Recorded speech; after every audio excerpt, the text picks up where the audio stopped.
Dr. Justice over here now with video number 9 on the top 10 findings from doing over 15,000 brain scans on coaches, athletes in all kinds of target sports, as well as business people from around the world.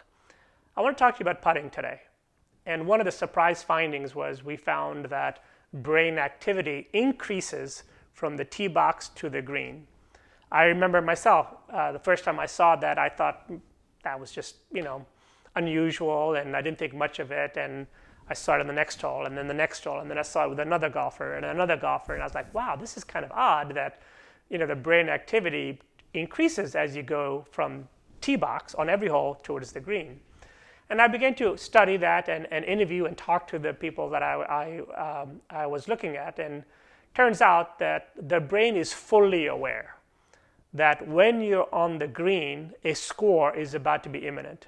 You're going to write something on the scorecard that's going to be permanent, and it's going to be cumulative. It's not like tennis where I can lose the first set, I can still come back and win the next set. Whatever you make on that first hole or second hole, it's going to count towards your final score. Your brain knows that. Your brain knows that in just a few seconds, you're going to write down the final score. Your brain also knows that accuracy is finally at a premium. Now, on the tee box, if you miss your tee shot by 5 yards, it's okay. You're still somewhere near where your target was. On your approach shot, if you miss your shot by 5-10 feet, well, that's okay. You're still somewhere where you want to be. But if you miss a putt by even a half an inch, well, that's a lip out.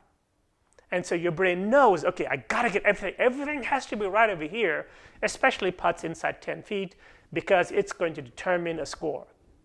So it was a surprise to us to find that, which means that the time that you have around the green has to change. You have to use that time more wisely to make sure that you account for that elevated brain waves. And so I always say, I've been saying this in so many podcasts that I've done, is that the most misused time or underutilized time for golfers is the time that they have while waiting for their turn to putt. And there's so many different types of skills that you can learn to make sure that essentially you have a pre-shot routine around the putting green.